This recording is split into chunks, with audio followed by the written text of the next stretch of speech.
ఒక్క మంత్రి గాని ప్రభుత్వం నుంచి స్పందన కూడా లేదు. ఎందుకంటే మేము అన్ని ఆధారాలతో నిజాలు బయటపెట్టినాం కనుకనే ఆ సమాధానం లేక డైవర్షన్ టాక్టిక్స్ కోసం ఈ నోటీస్ పంపిండని అర్థమైతా ఉంది. నిన్ననే చెప్పినాం మేము, ఈ దండుపాలెం ముఠ రేవంత్ రెడ్డి కేబినెట్ ఏ రకంగా వాటాలు పంచుకోవడంలో తన్నుకుంటున్నారో అన్ని విషయాలు బయటపెట్టాం. అంటే రాబోయేటువంటి మున్సిపల్ ఎన్నికల ముందు వీళ్ళ అవినీతి బయటపడుతుందని, వీళ్ళ అవినీతి బట్టబయలైతుందని, వీళ్ళ బండారం బయటపడ్డదని ఒక డైవర్షన్ టాక్టిక్స్ కు ఇవాళ రేవంత్ రెడ్డి గారు మాకు నోటీస్ ఇచ్చారు. సరే, ఈ నోటీసులు మాకు కొత్త కాదు. తెలంగాణ ఉద్యమంలో ఆనాటి సమైక్యవాద ప్రభుత్వాలు ఎన్ని కేసులు పెట్టినా, ఎన్ని మా మీద రకరకాల ఇబ్బందులు పెట్టినా కేసీఆర్ గారి నాయకత్వంలో మేము పోరాడినటువంటి ఒక కార్యకర్తలం, ఉద్యమకారులం. ఆ గత సమైక్యవాదంలోనే అనేక సార్లు మమ్మల్ని అరెస్ట్ చేశారు, అనేక వందల కేసులు పెట్టినారు. ఆ రోజే మేము భయపడలేదు. ఇవాళ నువ్వు ఎందుకు నోటీస్ ఇచ్చినావు నాకు? మేము ఏమడిగినాం? నీ 6 గ్యారంటీల సంగతి ఏంది అని అడిగినాం. నువ్వు బాండ్ పేపర్ మీద రాసిచ్చిన మహిళలకు మహాలక్ష్మి 2500 ఎప్పుడు ఇస్తావు అని అడుగుతా ఉన్నాం. నువ్వు అవ్వా తాతలకు 4000 పెన్షన్ ఎప్పుడు ఇస్తావు అని అడుగుతా ఉన్నాం. నీ యొక్క అక్రమాలు, నీ బొగ్గు కుంభకోణము, నీ పవర్ కుంభకోణము, నీ హిల్ టీపీ ఇండస్ట్రీస్ కుంభకోణము, నీ భూ కుంభకోణాలు అసెంబ్లీ వేదికగా, ప్రజావేదికగా ఎప్పటికప్పుడు నిన్ను ప్రశ్నిస్తా ఉన్నాం. సో నీ కుంభకోణాలు బయటపడుతున్నాయి.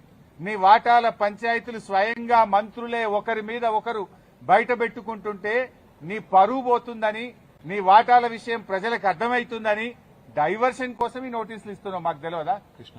ఇవాళ కృష్ణా నీళ్లను ఆంధ్రాకి అప్పచెప్తున్నావు.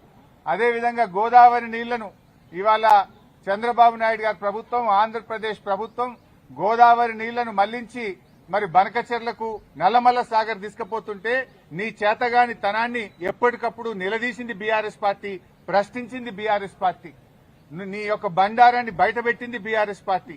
సో నువ్వు అచేతనం అయిపోయినావు. నీదంతా బయటపడిపోతా ఉంది కనుక ఈ డైవర్షన్ టాక్టిక్స్ చేస్తున్నావు. మాకు తెలియదా? నువ్వు ఎన్నికలకు ఈ డ్రామాలు ఆడుతుంటావు. పంచాయతీ ఎన్నికల ముందు అప్పుడేమో మా కేటీఆర్ గారికి నోటీస్ ఇస్తావు. ఇప్పుడు మున్సిపల్ ఎన్నికలకు రేపో మాపో నోటిఫికేషన్ వస్తుంది కనుక మాకు నోటీస్ ఇస్తా ఉన్నావు. నీ సంగతి తెలియదు ఏముంది? మొన్న పంచాయతీ ఎన్నికల ముందేమో రైతు బంద్ వేసినావు. ఇప్పుడు యాసంగి పంటకు ఎందుకు రైతు బంద్ వేస్తలేవు? పంచాయతీ ఎన్నికలు లేవు. కేసీఆర్ గారు ఎప్పుడైనా డిసెంబర్ నుంచే రైతు బంద్ స్టార్ట్ చేసిండు. జనవరి అయిపోయినా రైతు బంద్ పట్టలేదు. పంచాయతీ ఎన్నికల ముందేమో బతుకమ్మ చీరలు ఇచ్చినావు, మహిళలకు వడ్డీ లేని రుణం ఇచ్చినావు, రైతు బంద్ ఇచ్చినావు. ఇప్పుడు మున్సిపల్ ఎన్నికలు వచ్చినాయి, ఊర్లో నిడిచిపెట్టిండు, రైతు బంద్ ఎగ్గొట్టిండు. ఇప్పుడు ఇయాలటి నుంచి పట్టణాల్లో బతుకమ్మ చీరలు వస్తారట, ఇయాలటి నుంచి పట్టణాల్లో మహిళలకు వడ్డీ లేని రుణం ఇస్తారట. ఇగో ఇవాళ మాకు ఈ నోటీస్ ఇచ్చి మమ్మల్ని ఎంగేజ్ చేసే ప్రయత్నం. అంటే పొలిటికల్ గా బీఆర్ఎస్ పార్టీ థ్రెట్ గా ఆయన ఫీల్ అవుతా ఉన్నాడు. పంచాయతీ ఎన్నికల్లో రేవంత్ రెడ్డి అంచనాలు తప్పినాయి. 40% సర్పంచులు గెలిచి బీఆర్ఎస్ పార్టీ అద్భుతమైన విజయాన్ని సాధించింది. దాంతో ఆయనకు దిమ్మ తిరిగిపోయింది. ఈ మున్సిపల్ ఎన్నికల్లో కూడా మళ్లీ బీఆర్ఎస్ పార్టీ బలమైనటువంటి ప్రత్యర్థిగా ఉంది కనుక ఈ డ్రామాలన్నీ షురూ చేసిండు. చీరలు వంచి ఎన్నికలు వచ్చినాయి కనుక చీరలు వంచుతా, వడ్డీ లేని రుణం పంచుతా అని డ్రామాలు స్టార్ట్ చేసిండు.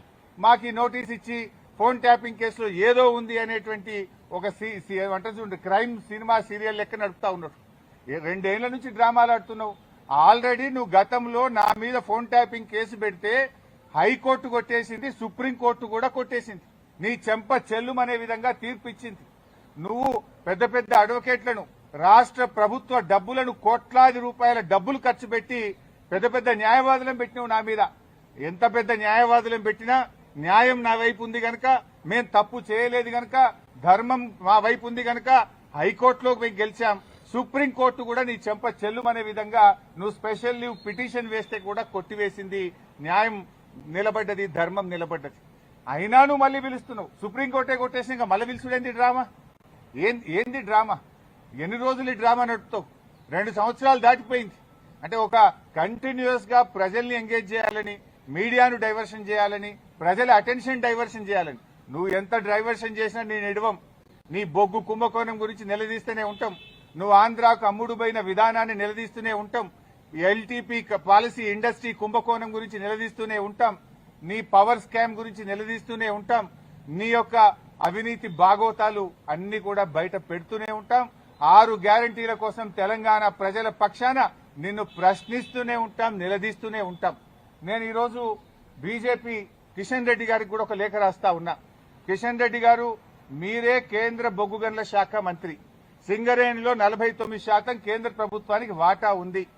సింగరేణిలో జరిగిన అవినీతి కుంభకోణాల గురించి నిన్న మీడియా సాక్షిగా బయటపెట్టినా. ఈ రోజు నీకు కూడా లెటర్ రాస్తా ఉన్నా. నువ్వు ఒకవేళ రేవంత్ రెడ్డితో కుమ్మక్కు కాకపోతే వెంటనే సిబిఐ విచారణకు నువ్వు ఆదేశించాలని చెప్పి కిషన్ రెడ్డి గారిని డిమాండ్ చేస్తూ I'm writing A open letter to Kishan Reddy. Kishan Reddy గారు, నేను అన్ని ఆధారాలు ఇవ్వడానికి సిద్ధంగా ఉన్నా. రేవంత్ రెడ్డి బావుమరిదే ఈ యొక్క కుంభకోణాన్ని ఎట్లా నడిపాడు, ఎట్లా ఈ టెండర్లన్నీ రింగు చేశాడు, మరి కోల్ ఇండియాలో గాని అదేవిధంగా వెస్టర్న్ కోల్ ఫీల్డ్స్ లో గాని గతంలో సింగరేణిలో గాని ఎప్పుడైనా -10 నుంచి -20 టెండర్లు పోతుండే.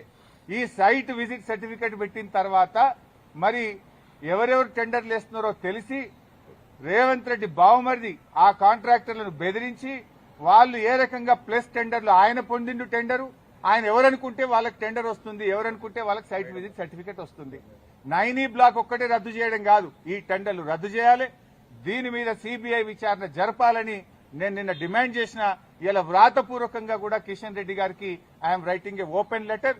దీని మీద వెంటనే బీజేపీ స్పందించాలని, నిజానిజాలు బయటకు తీయాలని, ఈ దొంగల్ని అరెస్ట్ చేయాలని, ఈ అవినీతి సొమ్మును కక్కించాలని, ఈ రాష్ట్రానికి సింగరేణి కార్మికులకు జరుగుతున్న నష్టాన్ని మరి బయటకు తీయాలని చెప్పి మేము డిమాండ్ చేస్తా ఉన్నాం. ఎందుకంటే సింగరేణి డబ్బుతో రేవంత్ రెడ్డి ఫుట్బాల్ ఆడుతున్నాడు. 100 కోట్ల రూపాయల సింగరేణి డబ్బులను తన షోకుల కోసం ఖర్చు పెడుతుంటే ఎందుకు కిషన్ రెడ్డి గారు మౌనంగా ఉంటున్నారు, ఎందుకు బీజేపీ మౌనంగా ఉంటుందని కూడా నేను ప్రశ్నిస్తా ఉన్నా. అన్ని బయటకు రావాలంటే సిబిఐ విచారణ జరపాలని డిమాండ్ చేస్తున్నాం. సో మేము తప్పు చేయలేదు. నిన్న రాత్రి నోటీస్ ఇచ్చినా, రాత్రి హైదరాబాద్కు వచ్చినాం. ఈ రోజు న్యాయ వ్యవస్థ మీద గౌరవం ఉంది, చట్టాన్ని గౌరవిస్తాం కనుక వారు చెప్పిన సమయం ప్రకారం మేము హాజరవుతున్నాం. సమయం తీసుకునే అవకాశం ఉంది, కానీ మేము తప్పు చేయలేదు, మేము భయపడాల్సిన అవసరం లేదు. ఏ రకంగా కూడా ఈ కేసుతో మాకు సంబంధం లేదు. ఇది ఒక అక్రమ కేసు. కేవలం బురద జల్లాలని, రాజకీయాలను డైవర్ట్ చేయాలని, అటెన్షన్ డైవర్టేషన్ కోసం రేవంత్ రెడ్డి ఆడుతున్న ఒక సిల్లీ డ్రామా ఇది. రేవంత్ రెడ్డి రాజకీయాల కోసం చేస్తున్నటువంటి ఒక డ్రామా, సీరియల్ లాంటిదే తప్ప ఇందులో ఎక్కడ కూడా నిజం లేదు. అందువల్ల మేము ఎక్కడ భయపడం. ఎన్నిసార్లు పిలిచినా వెళ్తాం, ఎక్కడికైనా వెళ్తాం. ఇప్పటికే హైకోర్టు, సుప్రీంకోర్టు ఈ ఫోన్ ట్యాపింగ్ కేసులో రేవంత్ రెడ్డి నన్ను ఇన్వాల్వ్ చేయాలని ఎన్ని ప్రయత్నాలు చేసినా హైకోర్టు కొట్టేసింది, సుప్రీంకోర్టు కొట్టేసింది. మళ్ళీ కొత్త డ్రామా పెట్టిండు. మాకు తెలుసు కేటీఆర్ గారిని ఎట్లా ఇబ్బంది పెట్టిందో మాకు తెలుసు. మా నాయకులందరినీ కూడా ఏ రకంగా ఇబ్బంది పెడుతున్నారో తెలుసు. నన్ను కూడా దాంట్లో భాగంగానే ఇబ్బంది పెడుతున్నాం. మీరెంత ఇబ్బంది పెట్టినా ఉద్యమించిన వాళ్ళం, తెలంగాణ సాధించిన వాళ్ళం. ఈ తెలంగాణ ప్రజలకు అన్యాయం జరిగితే మేము ఊరుకోము.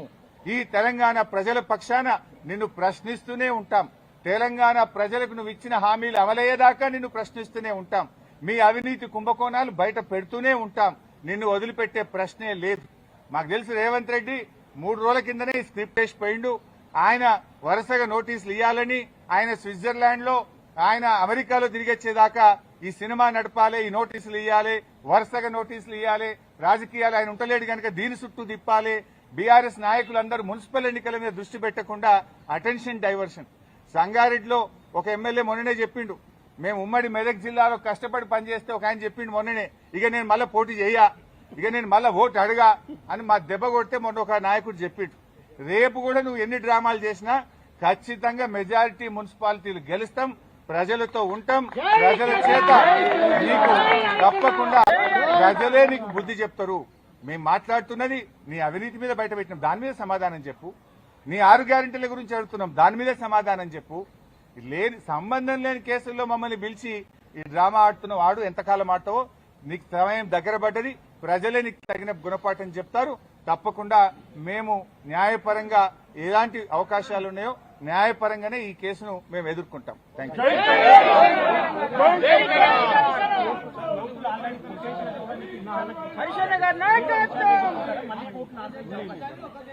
వాళ్ళు ఏం మాట్లాడతారో ఏం చెప్తారో ఇలా చూసిన తర్వాత నేను న్యాయవాదులతో చర్చించి తగిన నిర్ణయం తీసుకుంటాం. షేర్ చేయండి, లైక్ చేయండి, సబ్స్క్రైబ్ చేయండి.